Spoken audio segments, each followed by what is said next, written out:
ജൂണിൻ്റെ exam cancel ചെയ്തപ്പോഴാണ് എനിക്ക് മനസ്സിലായത് വിചാരിച്ച പോലെയല്ല. അതിൻ്റെ ഫ്രണ്ട്സ് സഹായിച്ചവരുണ്ട്, അതേപോലെ തന്നെ മേജറായിട്ട് ഐഫർ സഹായിച്ചിട്ടുണ്ട്, അതേപോലെ തന്നെ HOD, അങ്ങനെയുള്ള സപ്പോർട്ട്, പിന്നെ നമ്മളൊരു ഡിറ്റർമിനേഷനും കൂടി. ആ ഡിറ്റർമിനേഷനും കൂടി ഉണ്ടെങ്കിൽ സ്വാഭാവികമായിട്ടും ഈ എത്ര പ്രാവശ്യം ഫെയിൽ ആയി കഴിഞ്ഞാലും നിങ്ങൾക്ക് എന്ത് ചെയ്യാൻ പറ്റും, ആ ഒരു JRF ജേർണി സക്സസ് ആക്കി എടുക്കാൻ പറ്റും.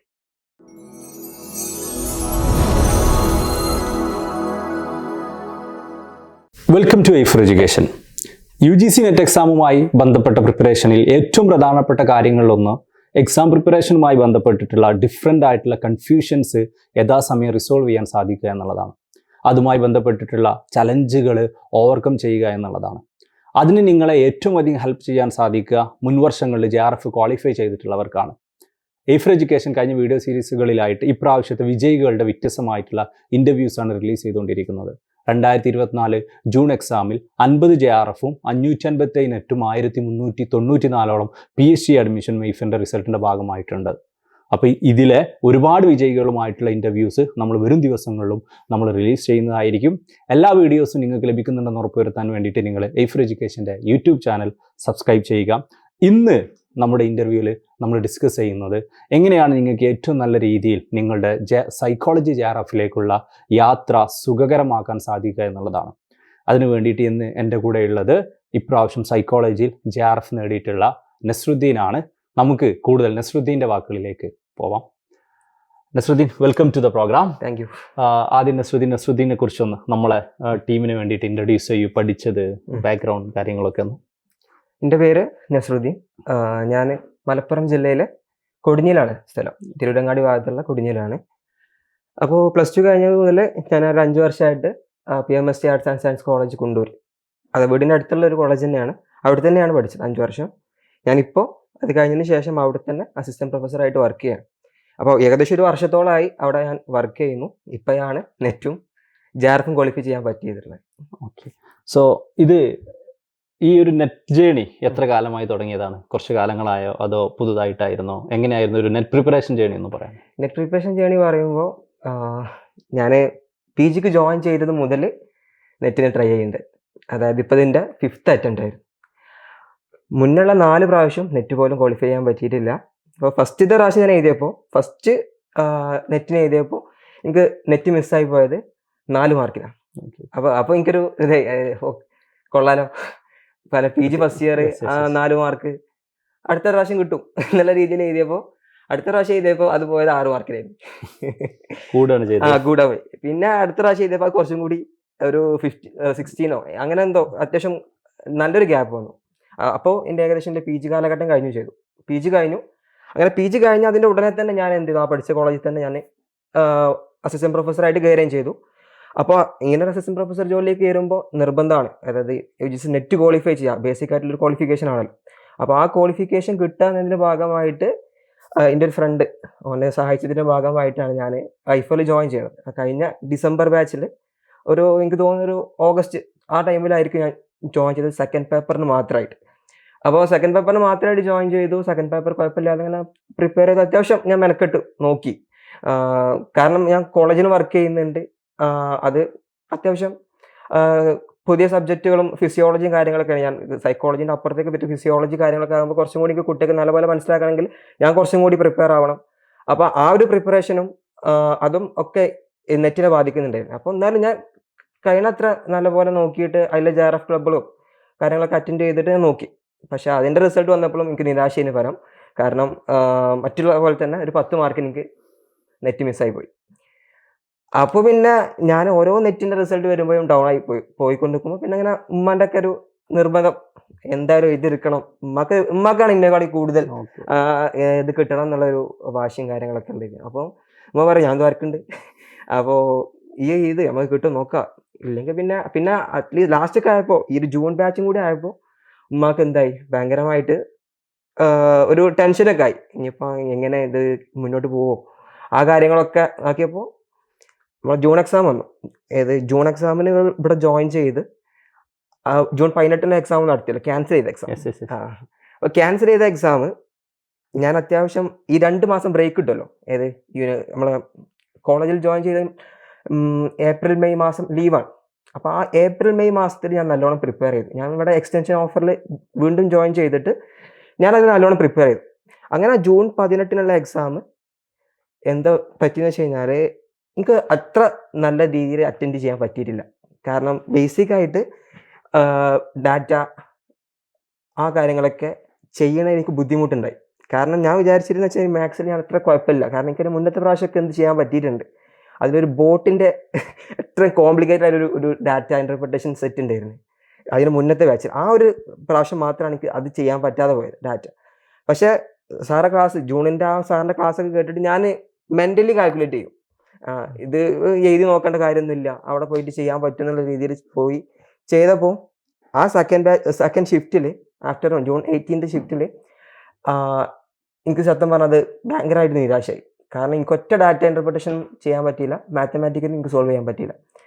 അപ്പോൾ പക്ഷേ എനിക്ക് പേപ്പർ 2 അത്യാവശ്യം എളുപ്പമായിരുന്നു.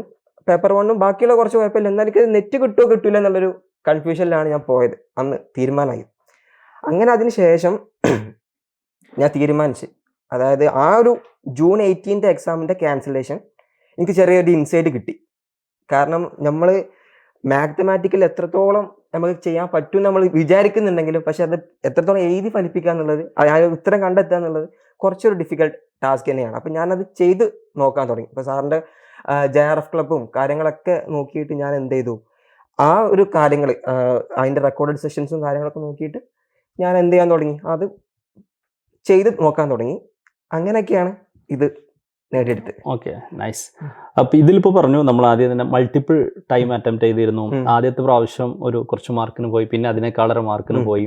അങ്ങനെ ഒരു 3-4 തവണ പോയതിനു ശേഷം നെറ്റൊന്നും കിട്ടാതെ പിന്നെ ഡയറക്റ്റ് ആയിട്ട് JRFലേക്ക് എത്തി. അപ്പൊ നമ്മൾ കുട്ടികളെ സംബന്ധിച്ച് പ്രിപ്പയർ ചെയ്യുമ്പോൾ ഇവർ നേരിടുന്ന ഏറ്റവും വലിയ പ്രശ്നങ്ങൾ, ഇവർ 1, 2, 3 തവണ പ്രിപ്പയർ ചെയ്യും. ഈ പ്രിപ്പയർ ചെയ്യുന്ന സമയത്ത് ഇവർക്ക് ക്വാളിഫൈ ചെയ്യാൻ സാധിക്കില്ല. ഇവർക്ക് ഭയങ്കരമായിട്ടുള്ള ബുദ്ധിമുട്ടുണ്ടാക്കും, മാനസികമായ ബുദ്ധിമുട്ടുകളും സ്ട്രെസ്സും ഒക്കെ പ്രഷറുകളൊക്കെ ഉണ്ടാക്കും. അതുപോലെ തന്നെ പലപ്പോഴും പല കുട്ടികളും പറയുന്ന ഒരു കേസ് എന്താണെന്ന് ചോദിച്ചാൽ, ഞാൻ 2, 3 തവണ ആയിട്ട് അറ്റംപ്റ്റ് ചെയ്യുന്നു, എനിക്ക് നെറ്റ് പോലും കിട്ടിയിട്ടില്ല എന്നുള്ളതാണ്. അപ്പം എൻ്റെ ചോദ്യം, ആ ഒരു തവണ ഓരോ തവണയും എക്സാം ചെയ്യുന്ന സമയത്ത് ക്വാളിഫൈ ചെയ്യാതിരുന്ന സമയത്ത് നസ്രുദ്ദീൻ എന്താണ് ഫീൽ ചെയ്തത്, എങ്ങനെയാണ് ആ ഒരു ഫീലിംഗ് ഒക്കെ, ഡെഫിനറ്റ്ലി കുറച്ച് ബുദ്ധിമുട്ടായ ഫീലിംഗ് ആയിരിക്കും, ആ ഫീലിംഗ് ഒക്കെ ഓവർകം ചെയ്തുകൊണ്ട് ഈ JRFലേക്കുള്ള ജേർണി കണ്ടിന്യൂ ചെയ്തത്? കാരണം അത്തരത്തിലുള്ള ഒരുപാട് കുട്ടികൾ ഈ ഒരു ഇന്റർവ്യൂ കേൾക്കുന്നുണ്ട്, അവർക്ക് വേണ്ടിയിട്ടാണ്. ഞാൻ ഇപ്പോൾ നേരത്തെ പറഞ്ഞ പോലെ തന്നെ 4 അറ്റംപ്റ്റിലൊന്നില്ല, നെറ്റില്ല. സ്വാഭാവികമായിട്ടും ഞാൻ കുറച്ചൊരു ഡെസ്പ് ആവുന്ന കൂട്ടത്തിലാണ്. അപ്പോൾ ഈ എക്സാമിൻ്റെ റിസൾട്ട് വരുന്ന സമയത്തും ഈ ഇങ്ങനെ ചെറിയ ഒരു അളവിലൊക്കെ നെറ്റ് പോണ സമയത്ത് ഞാൻ ഭയങ്കരമായിട്ട് ഡെസ്പ് ആയിട്ടുണ്ട്, നല്ലോണം ഡെസ്പ് ആയിട്ടുണ്ട്. പിന്നെ വീണ്ടും ഈ ഞാൻ പറഞ്ഞ വീട്ടിലത്തെ ഉമ്മ നല്ലോണം സപ്പോർട്ട് ചെയ്യും. പിന്നെ എൻ്റെ HOD മീൻസ് എന്നെ 5 വർഷം പഠിപ്പിച്ച, അപ്പോൾ ആ HODൻ്റെ കൂടെ തന്നെയാണ് ഞാൻ വർക്ക് ചെയ്യുന്നത്. കൃഷ്ണകുമാർ സാർ എന്ന് പറയും. സാറ് നല്ലോണം സപ്പോർട്ട് ചെയ്യും. പിന്നെ അതുപോലെ ഫ്രണ്ട്സ് ഉണ്ട്. അപ്പോൾ ഫ്രണ്ട്സിൻ്റെ സപ്പോർട്ട്, ഓരൊക്കെ സപ്പോർട്ടോട് കൂടിയിട്ടാണ് വീണ്ടും ഞാൻ പഠിച്ചു തുടങ്ങാം. ഒപ്പം തന്നെ ഈ ഒരു ജൂൺ ബാച്ചിലേക്കുള്ള മേജർ സംഭവം എന്ന് വെച്ചാൽ എക്സ്റ്റൻഷൻ ഓഫർ കിട്ടി ഐഫറിന്. അതായത് ഒരു ചുരുങ്ങിയ എമൗണ്ടിൽ പേപ്പർ 1 + പേപ്പർ 2 തരാം എന്നുള്ളൊരു രീതിയിലേക്ക് വന്നു. ഞാൻ കഴിഞ്ഞ ഡിസംബറിൽ ഇവിടെ ജോയിൻ ചെയ്തെന്ന് പറഞ്ഞാൽ പേപ്പർ 2 ഓൺലി ആയിരുന്നു. പേപ്പർ 1 എടുക്കാതെ പേപ്പർ 2 ഓൺലി ആയിട്ട് എടുത്തത്. അപ്പോൾ എക്സ്റ്റൻഷൻ ഓഫർ കിട്ടുക എന്ന് പറഞ്ഞപ്പോൾ ഞാൻ ആലോചിച്ചു, ഓക്കെ ചെയ്ത് നോക്കാം. ഏതായാലും ഞാനിപ്പോൾ കോളേജിൽ വർക്ക് ചെയ്യുന്നുണ്ട്, ഇത് നേടിയെടുക്കുക എന്നുള്ളത് ഇമ്പോർട്ടൻ്റ് ആയിട്ടുള്ള ആസ്പെക്റ്റാണ്.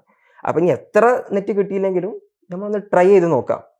അങ്ങനെ നോക്കി പിന്നെ ഞാനൊന്ന് അനലൈസ് ചെയ്തു എന്താണ് ഇപ്പോൾ എൻ്റെ മേജർ പ്രശ്നം എന്നുള്ളത്. അപ്പോൾ ഞാൻ നോക്കിയപ്പോൾ ഈ കഴിഞ്ഞ 4 നെറ്റിൻ്റെ ആസ്പെക്റ്റിലും എനിക്ക് ഉണ്ടായ ഒരു അവസ്ഥ എന്ന് വെച്ച് കഴിഞ്ഞാൽ, സെക്കൻഡ് പേപ്പറിൽ ഒരു 60-65 ക്വസ്റ്റ്യൻസ് ശരിയാവും, ഒരു 120 റിലേറ്റഡ് സാധനങ്ങൾ ശരിയായി വരലുണ്ട്. പക്ഷേ പേപ്പർ 1 ഭയങ്കരമായിട്ടുള്ള മാർക്ക് കുറവായിരിക്കും ഉണ്ടാവുക. പക്ഷെ ഞാൻ വീണ്ടും ശ്രമിച്ചുകൊണ്ടിരുന്നത് തന്നെ പേപ്പർ 2 നല്ലോണം ചെയ്യാം. കാരണം ഞാൻ പഠിപ്പിക്കുന്നുണ്ട്, പഠിച്ചതും ആ ഏരിയയാണ്. പേപ്പർ 1 ഇതേപോലെ തന്നെ ഡാറ്റ മാത്തമാറ്റിക്സ് സുഖല്ലേ എന്നുള്ള രീതിയിലാണ് ഞാൻ ചെയ്തത്. അങ്ങനെയാണ് ഈ ജൂൺ ബാച്ചിൽ ജോയിൻ ചെയ്യുന്നതും, ജൂൺ ബാച്ചിൽ എക്സ്റ്റൻഷൻ ഓഫർ എടുത്ത് ജോയിൻ ചെയ്യുന്നതും. ആ എക്സ്റ്റൻഷൻ ഓഫർ എടുത്ത് കഴിഞ്ഞപ്പോൾ സാറിൻ്റെ പ്രിപ്പറേഷൻ അനാലിസിസിൻ്റെ ഭാഗമായിട്ടും ഈ ക്ലാസ്സിൻ്റെ ഒക്കെ ഭാഗമായിട്ട് ഞാൻ മനസ്സിലാക്കിയ കാര്യം എന്താ വെച്ച് കഴിഞ്ഞാൽ, 4 ചാപ്റ്ററുകൾ, പേപ്പർ 1 4 ചാപ്റ്ററുകൾ, അതായത് data interpretation, mathematical reasoning, logical reasoning, അതേപോലെ തന്നെ റീഡിങ് കോംപ്രിഹെൻഷൻ. ഇത് നമ്മളൊന്ന് മെനക്കെട്ട് കഴിഞ്ഞ് കഴിഞ്ഞാൽ ഇതിലെ 20 ക്വസ്റ്റ്യൻസ് നമുക്ക് ശരിയാക്കാൻ പറ്റും. ഇതിൻ്റെ ഏറ്റവും ഡിഫിക്കൽട്ട് ആയിട്ടുള്ള ഒരു ഏരിയ എന്ന് ഞാൻ വിചാരിച്ചിരുന്നത് ലോജിക്കൽ റീസണിങ് ആണ്. പക്ഷെ ആ ലോജിക്കൽ റീസണിങ്ങും എന്ത് ചെയ്യാം, പഠിച്ചു കഴിഞ്ഞ് കഴിഞ്ഞാൽ ഈസി ആയിട്ട് നമുക്ക് എന്ത് ചെയ്യാം, അത് ചെയ്യാം. ആ 5 ക്വസ്റ്റ്യൻസ് റെഡിയാക്കാം. ബാക്കിയുള്ള ഇതേപോലെ തന്നെ higher education, people development, environment, അതേപോലെ ICT ഇങ്ങനെയുള്ള കുറച്ച് കാര്യങ്ങളിൽ നമ്മൾ എത്ര പഠിച്ചു കഴിഞ്ഞാലും ചിലപ്പോൾ UGC നമ്മളൊന്ന് പറ്റിക്കാൻ വേണ്ടിയിട്ട് ഒരു 2 ഓർക്ക് ഇഷ്ടമുള്ള രീതിയിൽ പുതിയ അപ്ഡേഷൻസും കാര്യങ്ങളൊക്കെ ഭാഗമായിട്ട് ഇടും.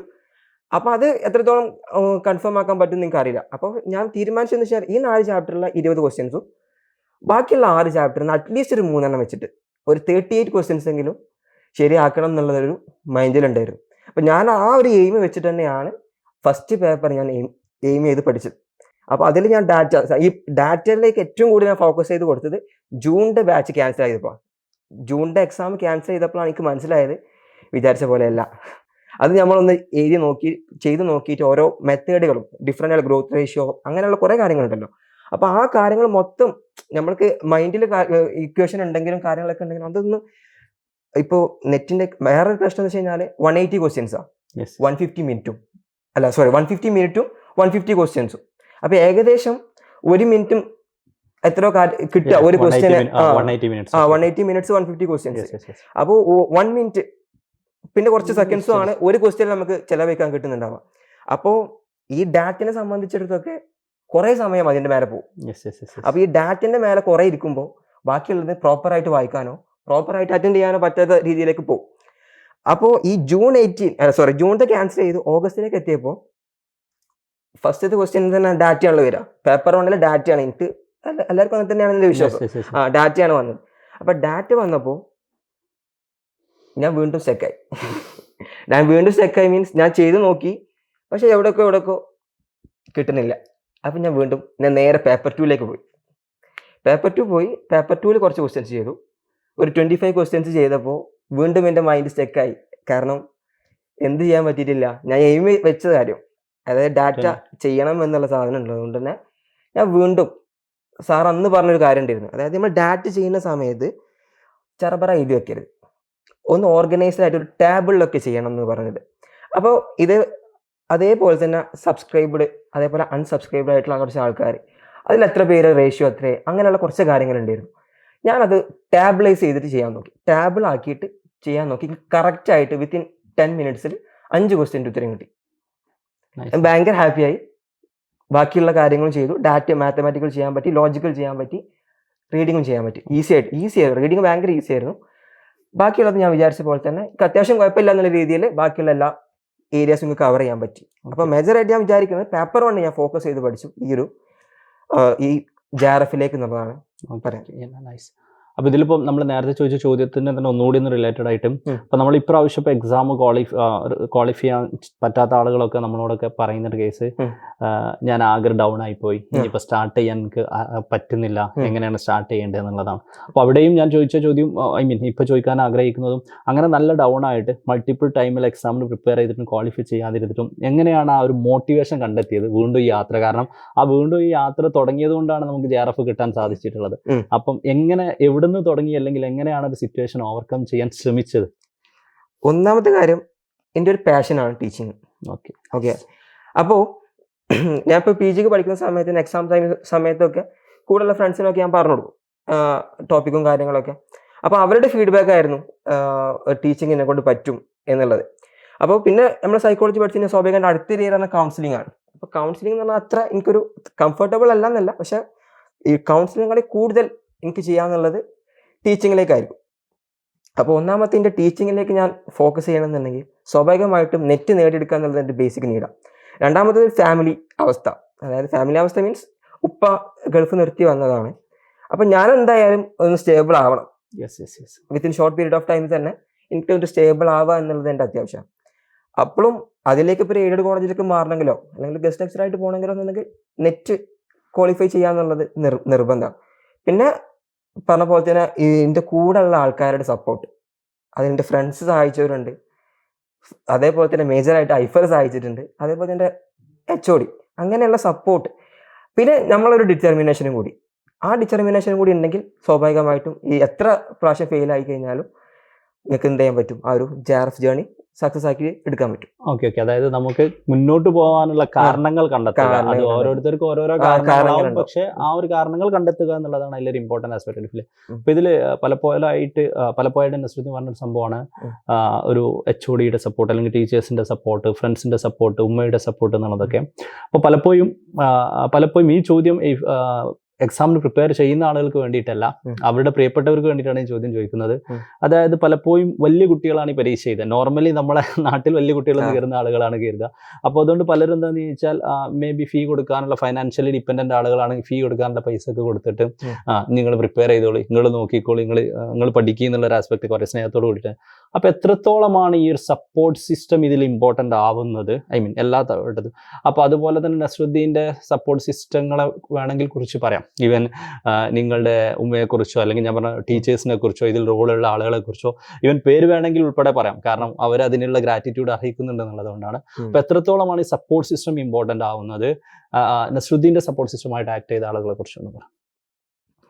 ഇപ്പൊ ഏതൊരു കാര്യത്തിനായി കഴിഞ്ഞാലും സപ്പോർട്ട് എന്നുള്ളത് വളരെ ഇമ്പോർട്ടൻ്റ് ആണ്. ഇപ്പോൾ ഈ 4 അറ്റംപ്റ്റിൽ ഫെയിൽ ആയപ്പോൾ എന്നെ സപ്പോർട്ട് ചെയ്ത കുറേ ആൾക്കാരുണ്ട്. അതിലൊന്നാണ് എൻ്റെ ഒരു ഫ്രണ്ടാണ് ഫായിസ് എന്ന് പറയും. അപ്പോൾ ഫായിസ് എന്നുള്ള ഓനാണ് എനിക്കിവിടെ ചേരാനുള്ള പൈസ തന്നത്. അതായത് ഫസ്റ്റ് അറ്റംപ്റ്റിൽ, കാരണം ഞാൻ ഇവിടെ കോളേജിൽ ജോയിൻ ചെയ്യാനുള്ള, അപ്പോൾ എനിക്ക് അടുത്ത് പൈസ കാര്യങ്ങളൊന്നും ഇല്ല. അപ്പോൾ ആ സമയത്ത് എന്നെ സപ്പോർട്ട് ചെയ്തു, ഫിനാൻഷ്യലി അന്ന് എന്നെ സപ്പോർട്ട് ചെയ്ത് അവനാണ്. കാരണം ഈ എന്തായാലും ഇത് പാസ്സാവണം എന്നുള്ള രീതിയിൽ എന്നെക്കാട്ടി ആഗ്രഹം ഓനിക്കായിരുന്നു, അത് ഞാൻ ജോയിൻ ചെയ്യണം എന്നുള്ള രീതിയിൽ.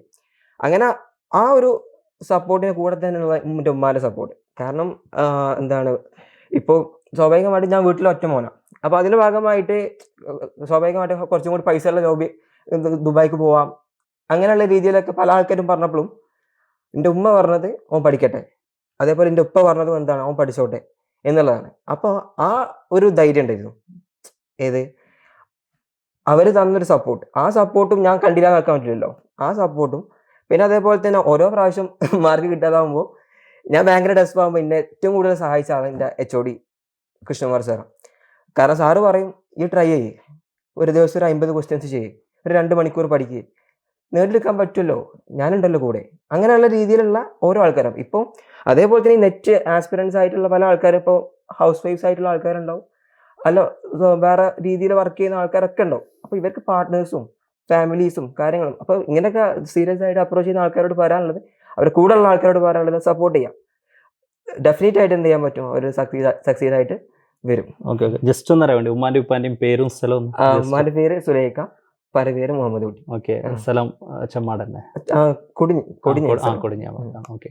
സോ അപ്പോൾ നമ്മൾ നേരത്തെ ഒരു ചോദ്യത്തിന് നമ്മളിങ്ങനെ ഡിസ്കസ് ചെയ്ത് പറഞ്ഞൊരു കേസുകളൊന്നായിരുന്നു. ഇപ്പം ഞാൻ തീരുമാനിച്ചിരുന്ന ഒരു കാര്യം, അതായത് നിങ്ങൾ പേപ്പർ 1 ബന്ധപ്പെട്ടിട്ട് 4 ടോപ്പിക്ക്, മാത്സ്, ഡേറ്റ, ലോജിക്കല്, അതുപോലെ തന്നെ റീഡിങ് കോമ്പ്രഹെൻഷൻ, ഇതിൽ കംപ്ലീറ്റ് മാർക്ക് വാങ്ങുക എന്നുള്ളതും. അപ്പോൾ ഇതിൽ സത്യം പറഞ്ഞാൽ ഈ പരീക്ഷ എഴുതുന്ന ഭൂരിഭാഗം കുട്ടികൾക്കും ഏറ്റവും ടഫായിട്ടുള്ള 3 ടോപ്പിക്കാണ് ഇതിലെ ഈ മാത്സ്, ഡാറ്റ, ലോജിക്കൽ എന്നുള്ളത്. അപ്പോൾ അവരെ സംബന്ധിച്ചൊക്കെ പലരും നമുക്ക് തന്നെ അറിയാവുന്നത് കൊണ്ട് പലരും ഈ പറയപ്പെടുന്ന റീസണിങ് ടോപ്പിക്കുകളിൽ ഫുൾ മാർക്ക് എന്നുള്ളത് സ്വപ്നം പോലും കാണുന്നില്ല. അതായത് അവരുടെ ഒരു പ്ലാനിലേ ഇല്ല, ആലോചനയിലേ ഇല്ല, അതിൽ മാക്സിമം സ്കോർ ചെയ്യുക എന്നുള്ളതാണ്. അപ്പോൾ അതിൽ 3 അല്ലെങ്കിൽ 3 മാർക്ക് വാങ്ങുക എന്നുള്ളത് അവരെ സംബന്ധിച്ചൊരു വലിയ ആഗ്രഹമാണ്. അപ്പം ഇതെങ്ങനെയാണ് നസ്രുദ്ദീൻ വർക്കൗട്ട് ചെയ്തത്? അല്ലെങ്കിൽ നിങ്ങൾ പണ്ട് തൊട്ടേ ഭയങ്കരമായിട്ട് മാത്സിൽ, റീസണിങ്ങിൽ ബ്രില്യൻ്റ് ആയിട്ടുള്ള ഒരാളായിരുന്നോ? അല്ലെങ്കിൽ എങ്ങനെയാണ് ആ ഒരു റീസണിങ് ടോപ്പിക്, അതായത് ഈ പരീക്ഷ എഴുതുന്ന 90% ആളുകൾക്കും ബുദ്ധിമുട്ടായിട്ടുള്ള ആ റീസണിങ് ടോപ്പിക്കിലേക്ക് ഫുൾ മാർക്ക് വാങ്ങുക എന്നുള്ള കോൺഫിഡൻസ് ലെവലിലേക്ക് എത്തിയത്? ഇപ്പം നമ്മൾ സൈക്കോളജിയിൽ പറയും ഇൻഡിവിജ്വൽ ഡിഫറൻസ് എന്ന് പറയും. യെസ്. നമ്മളെ പേഴ്സണാലിറ്റി ആയിക്കോട്ടെ, ഇൻ്റലിജൻസ് ആയിക്കോട്ടെ, എല്ലാത്തിലും ഡിഫറൻസ് ഉണ്ട്. ചില ആൾക്കാർക്ക് ഈ ഏരിയാസ് ഭയങ്കര ഡിഫിക്കൽട്ട് ആയിട്ടുള്ള ആൾക്കാർ തന്നെ ഉണ്ടാവും. അപ്പോൾ ഫസ്റ്റത്തെ ഒരു ആസ്പെക്ട് പറഞ്ഞാൽ സെൽഫ് അവെയർ ആവുക എന്നുള്ളതാണ്. എൻ്റെ വീക്ക് പോയിന്റ് എന്താണെന്നുള്ളത് മനസ്സിലാക്കുക. അപ്പോൾ ഈ സാറ് നേരത്തെ ചോദിച്ച മറ്റൊരു ചോദ്യമാണ്, ചെറുപ്പം മുതലേ മാത്തമാറ്റിക്കലിൽ ഞാൻ അത്യാവശ്യം കുഴപ്പമില്ലാതെ ചെയ്യുന്ന ആളാണ്. മാത്തമാറ്റിക്കൽ എനിക്ക് അത്ര ഇഷ്യൂ ഉള്ള കാര്യമില്ല. പക്ഷേ ഞാൻ ഡിഗ്രിക്ക് ചേർന്നപ്പോൾ ഈ മാത്തമാറ്റിക്കൽ ടച്ച് വിട്ടുപോയി.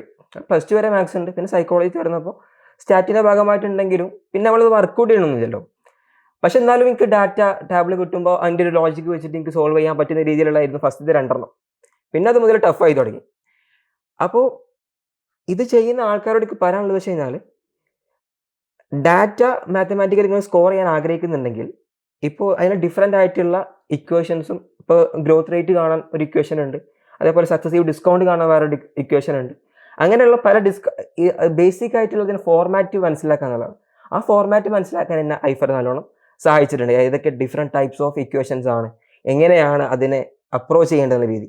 ആ ഇക്വേഷൻസ് പഠിക്കുക മാത്രമല്ല അതിനെ വർക്കൗട്ടും കൂടി ചെയ്യുക. ഓരോ ക്വസ്റ്റ്യൻസ് വരുമ്പോൾ ആ ക്വസ്റ്റ്യൻസ് നമ്മൾ ചെയ്ത് നോക്കിയാൽ ഉത്തരം കിട്ടുന്നുള്ളത് ഉറപ്പ് വരുത്തുക എന്നുള്ളതാണ്. പിന്നെ ചില ആളുകൾക്ക് ഈ പറഞ്ഞ പോലെ തന്നെ മാത്സിൽ വീക്കായിട്ടുള്ള ആൾക്കാരുണ്ടാവും. അപ്പോൾ അതിനെ കവറപ്പ് ചെയ്യാൻ ബാക്കിയുള്ള മോഡ്യൂൾസുകൾ ഫോക്കസ് ചെയ്യാന്നുള്ളതാണ് എനിക്ക് പറയാനുള്ളത്. അതായത് എല്ലാവർക്കും ഈ ഒരു 4 ടോപ്പിക് ഫുൾ മാർക്ക് വാങ്ങാന്നുള്ളത് ലോജിക് ഇല്ല. ഇത് നിങ്ങളെ സംബന്ധിച്ച് കംഫർട്ടബിൾ ആയിരുന്നു.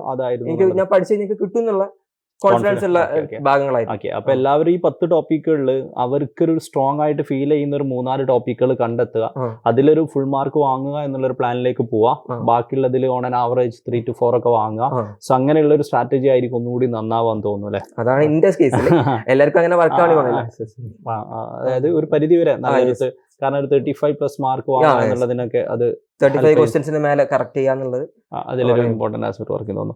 ഓക്കെ, പിന്നെ ഇപ്പൊ നമ്മൾ ഡിസ്കസ് ചെയ്തപ്പോൾ പറഞ്ഞ കേസ് എന്താണെന്ന് വെച്ചാൽ നിങ്ങളിപ്പോൾ വർക്ക് ചെയ്തുകൊണ്ടിരിക്കുകയായിരുന്നു. അപ്പം ഈ എക്സാം പ്രിപ്പയർ ചെയ്യുന്ന ഒരുപാട് സെറ്റ് ഓഫ് ആളുകളുണ്ട്. അപ്പം PG പഠിച്ചുകൊണ്ടിരിക്കെ പ്രിപ്പയർ ചെയ്യുന്ന ക്വാളിഫൈ ചെയ്യുന്ന ആളുകളുണ്ട്, ജോലി ചെയ്തുകൊണ്ടേ ഇരിക്കുന്നുണ്ട്, പാരന്റ് ആയിക്കൊണ്ടേ ഇരിക്കുന്നുണ്ട്. അപ്പൊ എല്ലാവരും ഡിഫറെന്റ്, നേരത്തെ നമ്മൾ ഇൻഡിവിജ്വൽ ഡിഫറൻസ് പറഞ്ഞ പോലെ എല്ലാവരും ഡിഫറെന്റ് സിറ്റുവേഷനിലൂടെയാണ് പോയിക്കൊണ്ടിരിക്കുന്നത്.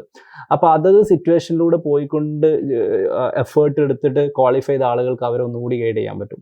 അപ്പൊ നസ്രുദ്ദീൻ്റെ ഒരു സിറ്റുവേഷൻ സംബന്ധിച്ച് ജോലി ചെയ്യുന്നവരെയാണ്, നിങ്ങൾ എക്സ്പീരിയൻസ് ചെയ്തിട്ടുള്ള ഒരു ഫോർമാറ്റ് എന്ന് പറഞ്ഞാൽ ജോലി ചെയ്യുന്നവരാണ്. ഒന്നുകൂടി സ്പെസിഫിക് ആയിട്ട് പറയുകയാണെങ്കിൽ ഒരു കോളേജിൽ അസിസ്റ്റന്റ് പ്രൊഫസർ ആയിട്ട് ജോലി ചെയ്തുകൊണ്ടിരിക്കുകയാണ്. അപ്പൊ എങ്ങനെയാണ് ഈ ജോലിയോട് കൂടിയിട്ട് ഈ പ്രിപ്പറേഷൻ ബാലൻസ് ചെയ്തിട്ടുള്ളത്, അല്ലെങ്കിൽ ജോലിയോട് കൂടിയിട്ട് എങ്ങനെയാണ്? കാരണം നമ്മളോട് പലപ്പോഴും ഈ ഫ്രണ്ട്സ് ഒക്കെ ചോദിക്കുന്ന ചോദ്യങ്ങളൊന്ന്, എനിക്ക് കഴിഞ്ഞ 2 തവണയും ക്വാളിഫൈ ചെയ്യാൻ പറ്റിയില്ല, ഞാൻ ഇപ്പോൾ ജോലി രാജിവെക്കണോ, ഞാൻ ജോലി ചെയ്യുന്നത് കൊണ്ടാണ് എനിക്ക് കിട്ടാതെ. ഡെഫിനറ്റ്ലി ഒരു ഇൻഡിവിജ്വൽ ഡിഫറൻസ് എന്നുള്ള ഫാക്ടർ എല്ലായിടത്തും ഉണ്ട്.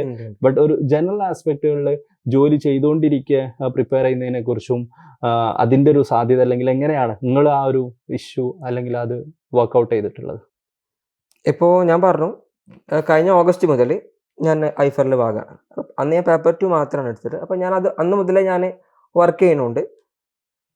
പക്ഷേ കൺസിസ്റ്റൻസി എന്നുള്ളത് വളരെ ഇമ്പോർട്ടൻ്റ് ആണ്. അപ്പോൾ കൺസിസ്റ്റൻസി മീൻസ് എന്നും ഇത്ര നേരം പഠിക്കുക എന്നുള്ളതല്ല.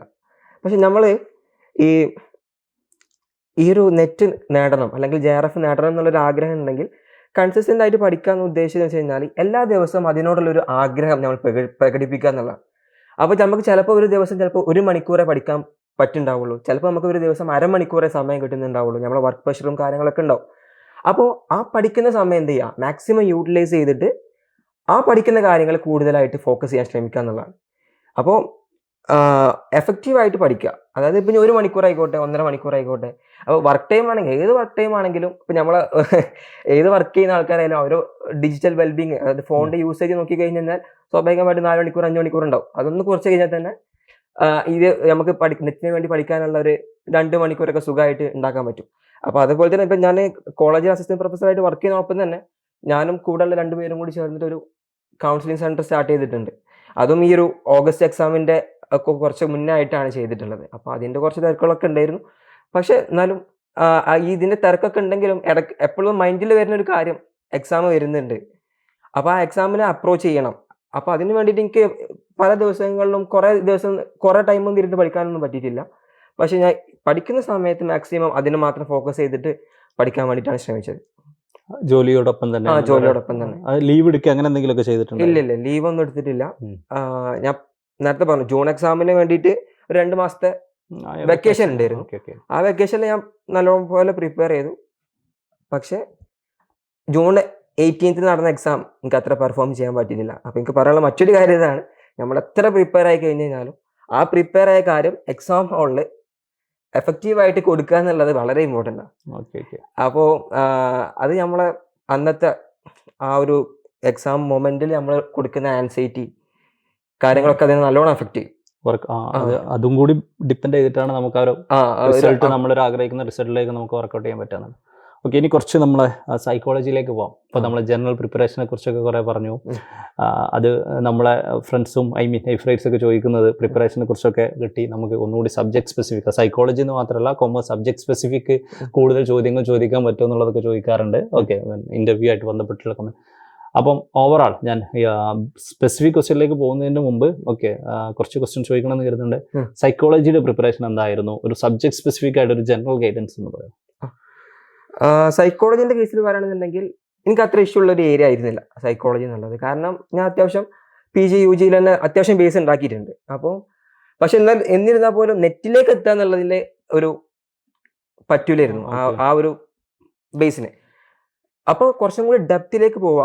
അപ്പം നമ്മൾ എക്സാം എഴുതി വരുന്ന സമയത്ത് അസേഷൻ റീസൺ ക്വസ്റ്റ്യൻസ്, അതേപോലെ തന്നെ മാച്ച് ലിസ്റ്റ് A B കോൺസെപ്റ്റുകൾ ഇപ്പോൾ കൂടുതലായിട്ട് ചോദിക്കുന്നത് അറേഞ്ച് ചെയ്യാനാണ്. അസെൻഡിങ് ഓർഡറിൽ ഓരോ സ്റ്റേജസ് തന്നിട്ട് ആ സ്റ്റേജസിൻ്റെ ഓർഡറിൽ എഴുതാൻ, അങ്ങനെയുള്ള കുറച്ച് കാര്യങ്ങൾ ഇപ്പോൾ കൂടുതലായിട്ട് ചോദിക്കുന്നുണ്ടാവുക.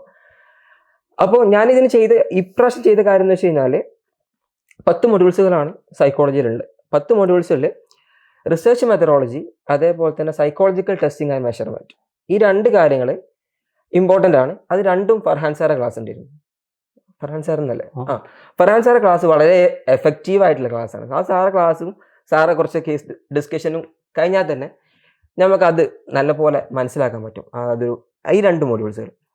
പിന്നെ biological basis of the behaviour എന്നുള്ളൊരു മൊഡ്യൂൾ ഉണ്ട്. അതായത് ഫിസിയോളജി റിലേറ്റഡ് ആയിട്ടുള്ള സാധനം. അത് ഞാൻ നേരത്തെ പറഞ്ഞു, ഞാൻ കോളേജിൽ പഠിപ്പിക്കുന്നത് ഫിസിയോളജിയാണ്. ഞാൻ കുട്ടികൾക്ക് ഫസ്റ്റ് ഇയറിലും സെക്കൻഡ് ഇയറിലൊക്കെ പഠിച്ചത് ഫിസിയോളജിയാണ്. അതുകൊണ്ട് തന്നെ എനിക്ക് ആ മൊഡ്യൂൾ അത്രത്തോളം ഫോക്കസ് ചെയ്യേണ്ടി വന്നിട്ടില്ല. പക്ഷേ ഏറ്റവും ഇമ്പോർട്ടൻ്റ് ആയിട്ട് നോക്കേണ്ട ഒരു മൊഡ്യൂളാണ് ഏതു biological basis of the behaviour. കാരണം അത്ര ആളുകൾ അധികം ഫോക്കസ് ചെയ്യാത്തൊരു ഏരിയയാണ്. പക്ഷെ എന്നാൽ കുറച്ച് ഡിഫിക്കൽട്ട് ആയിട്ടുള്ള വരുന്ന കുറച്ച് ഏരിയാസും കൂടി ഉള്ള ഒരു മൊഡ്യൂളാണ് ഏത് biological basis of the behaviour. അപ്പോൾ എന്നെ സംബന്ധിച്ചിടത്തോളം ഞാനത് കോളേജിൽ പഠിപ്പിക്കുന്നതുകൊണ്ട് തന്നെ ആ ഒരു മൊഡ്യൂൾ എനിക്ക് അത്ര ഡിഫിക്കൽട്ട് ഇല്ലായിരുന്നു. ഞാൻ അധികം ഫോക്കസ് കൊടുത്തിട്ടുമില്ല.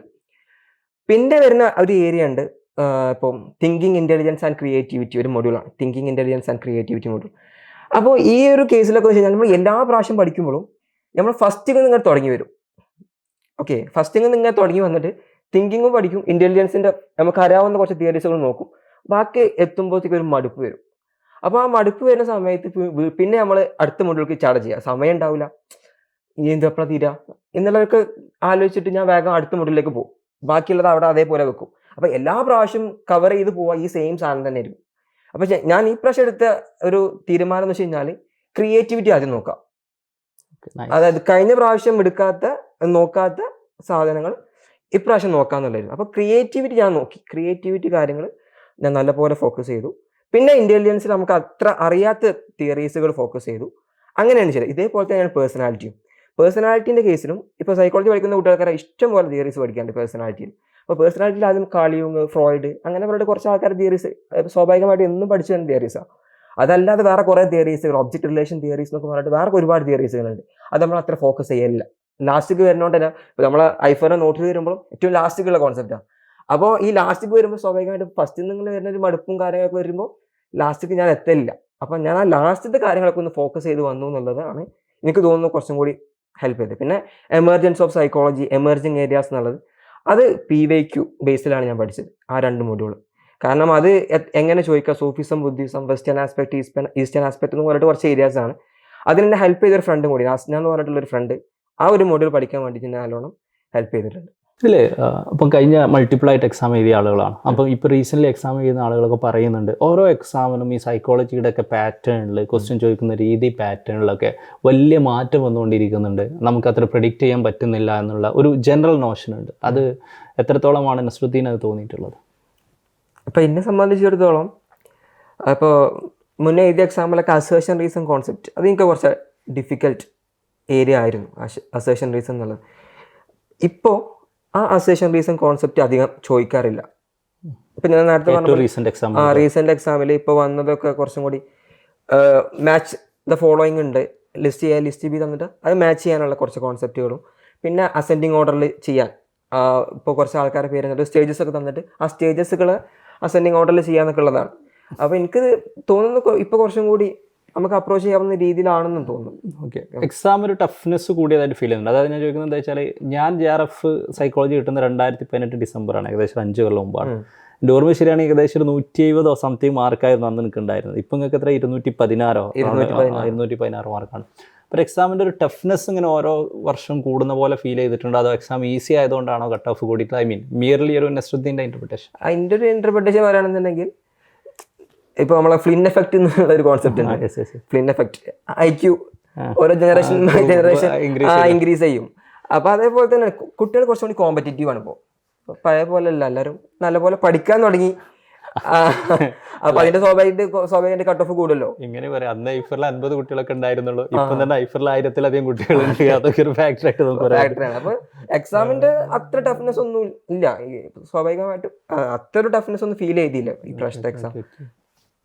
സ്വാഭാവികമായിട്ട് കോമ്പറ്റേറ്റീവ് കൂടി എന്നുള്ളത് തന്നെ ആയിരിക്കും. Okay okay. സോ ഇതിൽ പിന്നെ കുട്ടികളുടെ പലപ്പോഴും ഒരു കൺഫ്യൂഷൻ, പലപ്പോഴും സൈക്കോളജി ഒക്കെ ഒരു സബ്ജക്റ്റിൽ കുറേ ബേസ് ബുക്കുകളുണ്ട്, നമ്മൾ അതിൻ്റെ ഒരു ഐഡിയൽ ബുക്സ് എന്നൊക്കെ പറയുന്ന കീ പുസ്തകങ്ങളുണ്ട്. അപ്പോൾ അതുപോലെ തുടങ്ങുന്ന ആളുകൾക്ക് പലപ്പോഴും ഉള്ള കൺഫ്യൂഷൻ, ഞാൻ അധികം ആളുകളും ചിലപ്പോൾ ഡിഗ്രി ഒന്നും അത്ര സീരിയസ് ആയി പഠിച്ച ആളുകളാവില്ല. ഓക്കെ, അപ്പം ഞാൻ ആദ്യം ഈ ബേസ് ആയിട്ടുള്ള ഇതിൻ്റെ പുസ്തകങ്ങളിൽ നിന്നൊക്കെ കോൺസെപ്റ്റ് തറവായിട്ട് പഠിക്കുകയാണോ വേണ്ടത്, അത് കഴിഞ്ഞിട്ടാണോ PYQ വേണ്ടത്, അല്ലെങ്കിൽ PYQ തുടങ്ങിയിട്ട് ബേസിലേക്കാണോ പോകേണ്ടത്, അത് എവിടെ സ്റ്റാർട്ട് ചെയ്യുന്നതായിരിക്കും? ഐ മീൻ ഒരു ജനറലി അത്ര സീരിയസ് ആയിട്ട് ഡിഗ്രി ഒന്നും പഠിക്കാത്ത ഭൂരിഭാഗം കുട്ടികൾ അങ്ങനെ ആയിരിക്കും. ഓക്കെ, പഠിക്കാത്തൊരു കുട്ടിയെ സംബന്ധിച്ച് ഈ ബേസ് പുസ്തകങ്ങളിലേക്ക്, സൈക്കോളജിയുടെ കീ പുസ്തകങ്ങളായിട്ടുള്ള പുസ്തകങ്ങളിലേക്ക് തിരിച്ചു പോവുകയാണോ നല്ലത്, PYQ വെച്ചിട്ട് തുടങ്ങുകയാണോ നല്ലത്? അങ്ങനെ ഒരു കീ പുസ്തകങ്ങളിലേക്ക് പോവുകയാണെന്നുള്ള ടേക്ക് ഉണ്ടെങ്കിൽ ഓക്കെ, അങ്ങനെ നിങ്ങൾക്ക് ഫീൽ ചെയ്ത പുസ്തകങ്ങൾ ഏതാണ്?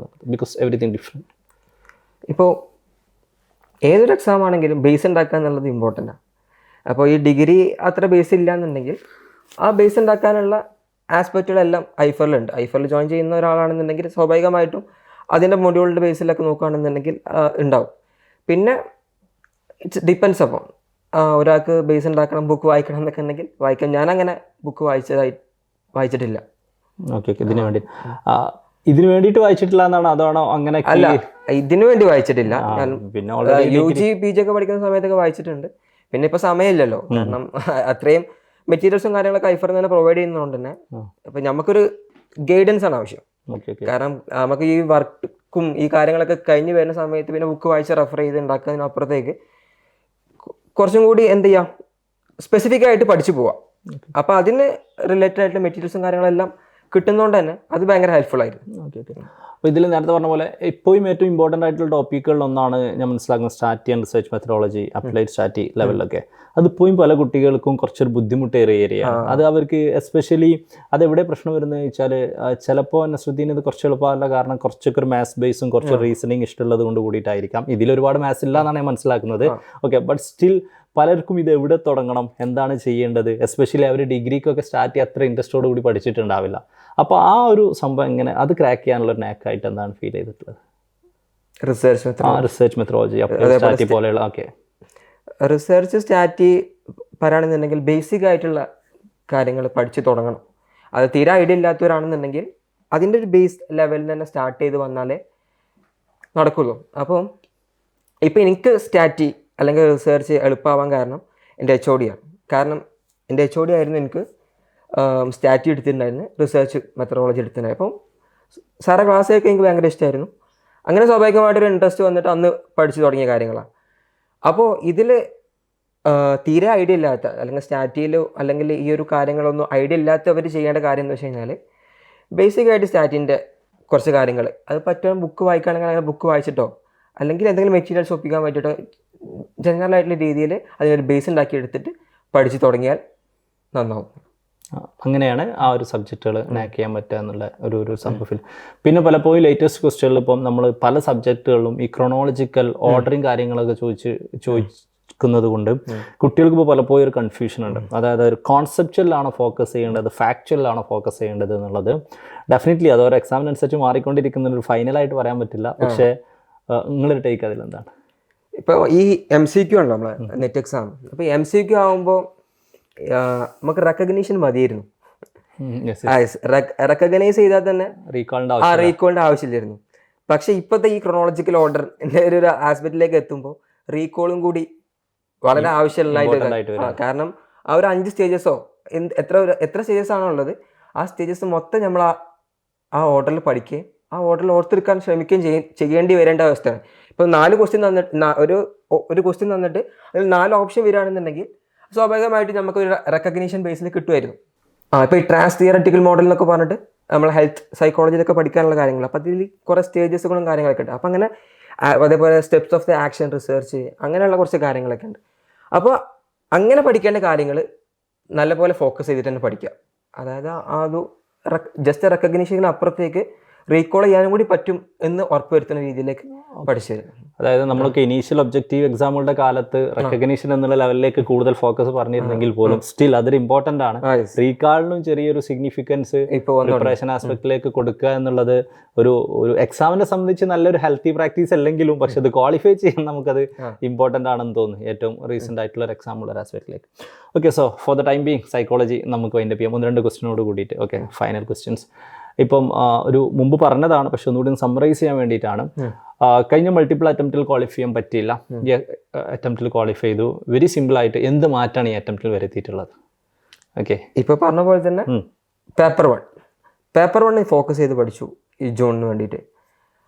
അതിന് ഐഫർ നല്ലോണം സപ്പോർട്ട് ചെയ്തു. ഐഫറിന് ഞാൻ ഈ പറഞ്ഞ പോലെ തന്നെ ഈ 4 ചാപ്റ്റേഴ്സ് ഫുൾ മാർക്ക് സ്കോർ ചെയ്യാൻ നല്ലപോലെ ഹെൽപ്പ് ചെയ്തിട്ടുണ്ടായിരുന്നു. അതേപോലെ തന്നെ PYQ ഡിസ്കഷൻസ്, അതേപോലെ തന്നെ രാവിലെ ഉണ്ടാകുന്ന JRF ക്ലബ്. അപ്പോൾ ഈ JRF ക്ലബ്ബാണ് എനിക്ക് തോന്നുന്നു ഏറ്റവും കൂടുതൽ ബെനിഫിറ്റ് ആയത്. കാരണം ഈ വർക്ക് കാര്യങ്ങളൊക്കെ കഴിഞ്ഞ് വരും, പിന്നെ രാത്രി ഒരു 10 മണി 9 മണി വരെ ഒക്കെ പഠിക്കുള്ളൂ. പിന്നെ അത് കഴിഞ്ഞതിന് ശേഷം ഉറങ്ങി കഴിഞ്ഞതിന് ശേഷം ഈ ഒരു ആസ്പെക്റ്റ് ഉണ്ടല്ലോ, എല്ലാവരും എണീറ്റിരുന്ന് പഠിക്കുകയാണ്, സാറേ ക്ലാസ് ഉണ്ട് ഒന്ന് കേട്ടിരുന്ന് കഴിഞ്ഞാൽ ഹെൽപ്ഫുൾ ആകും എന്നുള്ള രീതിയിൽ. അപ്പോൾ അതിൻ്റെ പേപ്പർ 1 എല്ലാ ചാപ്റ്റേഴ്സും ഇങ്ങനെ റിവൈസ് അടിച്ച് പോകുമ്പോൾ നമുക്ക് സ്റ്റക്കാവും. എവിടെയെങ്കിലും പോയിന്റിൽ ആ കാര്യങ്ങളൊക്കെ ഒന്ന് ഇങ്ങനെ വരെയും അതിൽ ഡിഫിക്കൽട്ട് ആയിട്ടുള്ള ഏരിയാസൊക്കെ നമുക്ക് ഫോക്കസ് ചെയ്യാനൊക്കെ ഹെൽപ്പ് ചെയ്തു. അതാണ് പേപ്പർ 1 ഏറ്റവും കൂടുതൽ എന്നെ ഹെൽപ്പ് ചെയ്തെന്നുള്ളതാണ്. പേപ്പർ 2 ഞാൻ പറഞ്ഞ പോലെ തന്നെ അത്ര സ്ട്രഗിൾ ചെയ്തു പഠിച്ചില്ല ഈ പ്രാവശ്യത്തേക്ക്. എന്നാലും ഈ അത്ര ഫോക്കസ് കൊടുക്കാതെ പഠിച്ച ഏരിയാസിനെ ഈ പ്രാവശ്യം ഫോക്കസ് ചെയ്തു. അതേപോലെ തന്നെ കാറ്റഗറൈസ്ഡ് ആയിട്ടുള്ള PYQs അത് ചെയ്യാൻ കുറച്ചും കൂടി ടൈം ഉണ്ടാക്കി. അങ്ങനെയൊക്കെയാണ്. Okay, got it. അപ്പം നമ്മളോട് പല കുട്ടികളും ചോദിക്കുന്ന ഒരു ക്വസ്റ്റ്യനിലൊന്നാണ് ഇപ്പോൾ എസ്പെഷ്യലി എയ്ഫറിൻ്റെ ഭാഗമാവുന്ന സമയത്തൊക്കെ എയ്ഫറിൻ്റെ മെറ്റീരിയലും എയ്ഫറിൻ്റെ ക്ലാസ്സും എയ്ഫറിൻ്റെ കാര്യങ്ങളൊക്കെ കിട്ടിയാൽ ക്വാളിഫൈ ചെയ്യുമോ? കാരണം ഇന്നത്തെ കാലത്ത് എല്ലാവരും നേരിടുന്ന ഏറ്റവും വലിയ പ്രശ്നം അബണ്ടൻസ് ഓഫ് റിസോഴ്സസ് ആണ്. റിസോഴ്സ് ഇല്ലാത്തതല്ല. നമ്മളൊന്ന് ഗൂഗിളിൽ അടിച്ചു നോക്കിയാൽ, യൂട്യൂബിൽ കയറിയിട്ട് ഒരു UGC നെറ്റ് ക്ലാസ് എന്ന് അടിച്ചു കൊടുത്താലുണ്ടാവും. അപ്പോൾ അതിൽ നിങ്ങൾക്ക് എങ്ങനെയാണ് ഫീൽ ചെയ്തത്? It varies from people to people. എയ്ഫറിൻ്റെ റിസോഴ്സുകൾ എത്രത്തോളം എഫിഷ്യൻ്റ് ആണെന്നാണ് നിങ്ങൾക്ക് ഫീൽ ചെയ്തിട്ടുള്ളത്? അതുപോലെ തന്നെ എയ്ഫറിൻ്റെ ഓവറോൾ ഫെസിലിറ്റീസിൽ നിങ്ങൾ പറഞ്ഞു. Anything else you have to say? The final question regarding Aifer. ഐഫറിനെ സംബന്ധിച്ച് പറയുകയാണെന്നുണ്ടെങ്കിൽ ഇപ്പോൾ ഐഫറിൻ്റെ ആപ്പിൽ ഒരുപാട് മെറ്റീരിയൽസ് ഉണ്ട്, നോട്ട്സുകളുണ്ട്, പിന്നെ PPT വെച്ച് ക്ലാസ് എടുക്കുമ്പോൾ അതിൻ്റെ റെക്കോർഡഡ് PPTകൾ പ്രൊവൈഡ് ചെയ്യുന്നുണ്ട്. അതേപോലെ തന്നെ ഇഷ്ടംപോലെ മെറ്റീരിയൽസാണ്. ഈ മെറ്റീരിയൽസ് മൊത്തം വായിച്ച് തീർക്കുക എന്നുള്ളത് പോസിബിൾ അല്ല. അപ്പോൾ മറ്റൊരു ആസ്പെക്റ്റ് എനിക്ക് പറയാനുള്ളത്, നമ്മൾ ഇപ്പോൾ ഈ എക്സാമിന് പഠിക്കുന്ന ആൾക്കാരോട് പറയാനുള്ളത്, പെർഫെക്ഷനിസം ആഗ്രഹിക്കരുത് കൂടുതലായിട്ട്. ഇപ്പോൾ സ്വാഭാവികമായിട്ട് ഇപ്പോൾ ഈ സൈക്കോളജിൻ്റെ കേസിൽ തന്നെ പറയുകയാണെന്നുണ്ടെങ്കിൽ 178 ആണ് നെറ്റിൻ്റെ കട്ട് ഓഫ്. അതായത് അറൗണ്ട് 60% കട്ട് ഓഫ് വന്നത്. ബാക്കി 40% എവിടെ? അതായത് നമുക്ക് എല്ലാം പഠിച്ച് തീർന്നിട്ട് എക്സാമിന് പോകാൻ പോസിബിൾ അല്ല. അപ്പോൾ മാക്സിമം കിട്ടുന്ന ഒരു ജനറൽ ഐഡിയാസ് ഉണ്ടാവും. അതേപോലെ പ്രീവിയസ് ആയിട്ടുള്ള ക്വസ്റ്റ്യൻ പാറ്റേൺസുകൾ ഉണ്ടാവും. ആ ക്വസ്റ്റ്യൻ പാറ്റേൺസിനെ ഫോളോ ചെയ്യുക എന്നുള്ളതായിരിക്കും നമുക്ക് ചെയ്യാൻ പറ്റുന്ന ഏറ്റവും ബേസിക് ആയിട്ടുള്ള കാര്യങ്ങൾ. അതിന് ഐഫർ നല്ലോണം ഹെൽപ്പ് ചെയ്യും. ഈ ഒരു ക്വസ്റ്റ്യൻ പാറ്റേൺസുകളും പ്രീവിയസ് ആയിട്ടുള്ള എല്ലാ ക്വസ്റ്റ്യൻസുകളും ഡിസ്കസ് ചെയ്യുക. അപ്പോൾ ഡാറ്റൻ്റെ ഒക്കെ എല്ലാ ടൈപ്പ് ഓഫ് ക്വസ്റ്റ്യൻസുകളും ചെയ്യുമ്പോൾ നമുക്ക് കിട്ടും, ഓക്കെ ഈ ക്വസ്റ്റ്യൻസ് ഇനി ഏത് രീതിയിൽ വന്നു കഴിഞ്ഞാലും നമുക്ക് ചെയ്യാൻ പറ്റുമല്ലോ. അങ്ങനെയുള്ള രീതിയിലേക്കൊക്കെ അത് മാറി തുടങ്ങുന്നതാണ്. Okay, got it. അവസാനമായിട്ട് എന്താണ് അടുത്ത ഫ്യൂച്ചർ പ്ലാൻസ്? ഇനി എവിടെയാണ് നസ്രുദ്ദീനെ നമുക്ക് കാണാൻ പറ്റുക? തീരുമാനിച്ചിട്ടുണ്ടോ? ആലോചനയിലാണോ? ഇപ്പോൾ ഒന്നും അങ്ങനെ തീരുമാനിച്ചിട്ടില്ല. എന്തായാലും ഉടനെ PhDക്ക് ജോയിൻ ചെയ്യണം എന്നുള്ളതാണ്. PhDക്ക് ജോയിൻ ചെയ്യണം. ആൻഡ് ദ ഫൈനൽ വൺ, ഈ ഇൻ്റർവ്യൂ കണ്ടുകൊണ്ടിരിക്കുന്ന ഒരുപാട് ആളുകളുണ്ട്, കാണാൻ പോകുന്ന ഒരുപാട് ആളുകളുണ്ട്. അടുത്ത പ്രാവശ്യത്തെ എക്സാമിന് ശേഷം ഇതുപോലെ ഒരു ഇൻ്റർവ്യൂവിൽ വന്നിട്ട് അവർക്ക് JRF കിട്ടിയതിനെ കുറിച്ച് ബാക്കിയുള്ളവരോട് കൂടി പറയാൻ ആഗ്രഹിക്കുന്ന ഒരുപാട് ആളുകളുണ്ട്. അവരോട് അവസാനമായിട്ട് ദ ഫൈനൽ വൺ എന്താണ് പറയാനുള്ളത്?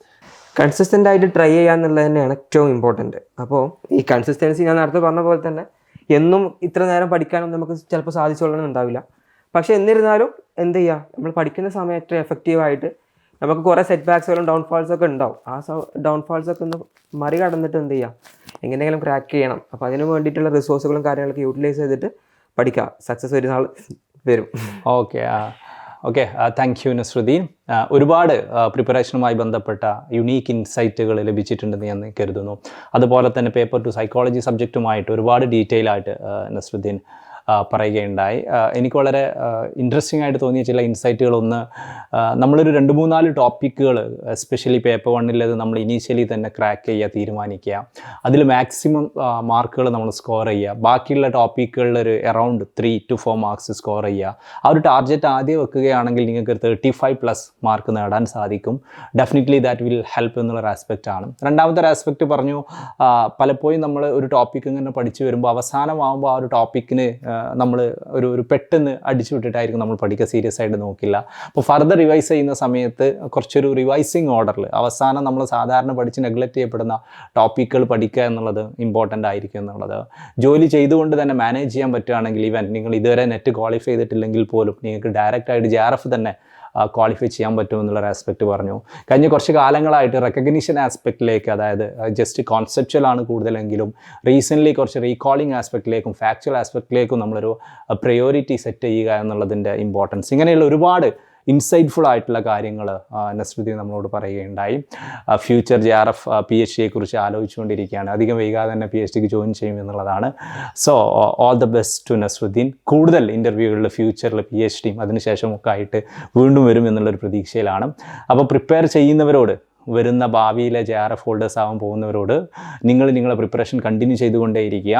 നിങ്ങൾക്ക് ഈ ഒരു ഇൻ്റർവ്യൂവിലും ഇതുപോലെ ഒരുപാട് റീസെൻ്റ് ആയിട്ടുള്ള ക്വാളിഫൈ ചെയ്ത ആളുകളുടെ ഇൻ്റർവ്യൂ ഐഫർ എഡ്യൂക്കേഷൻ യൂട്യൂബ് ചാനലുണ്ട്, നിങ്ങൾക്കത് കാണാവുന്നതാണ്. നിങ്ങൾക്ക് വേണ്ട നിങ്ങളുടെ ഇൻസൈറ്റുകൾ നിങ്ങൾ എടുക്കുക. പ്രത്യേകം ശ്രദ്ധിക്കുക, നസ്രുദ്ദീനും പറഞ്ഞൊരു ആസ്പെക്റ്റാണ് the concept of individual differences എന്നുള്ളത്.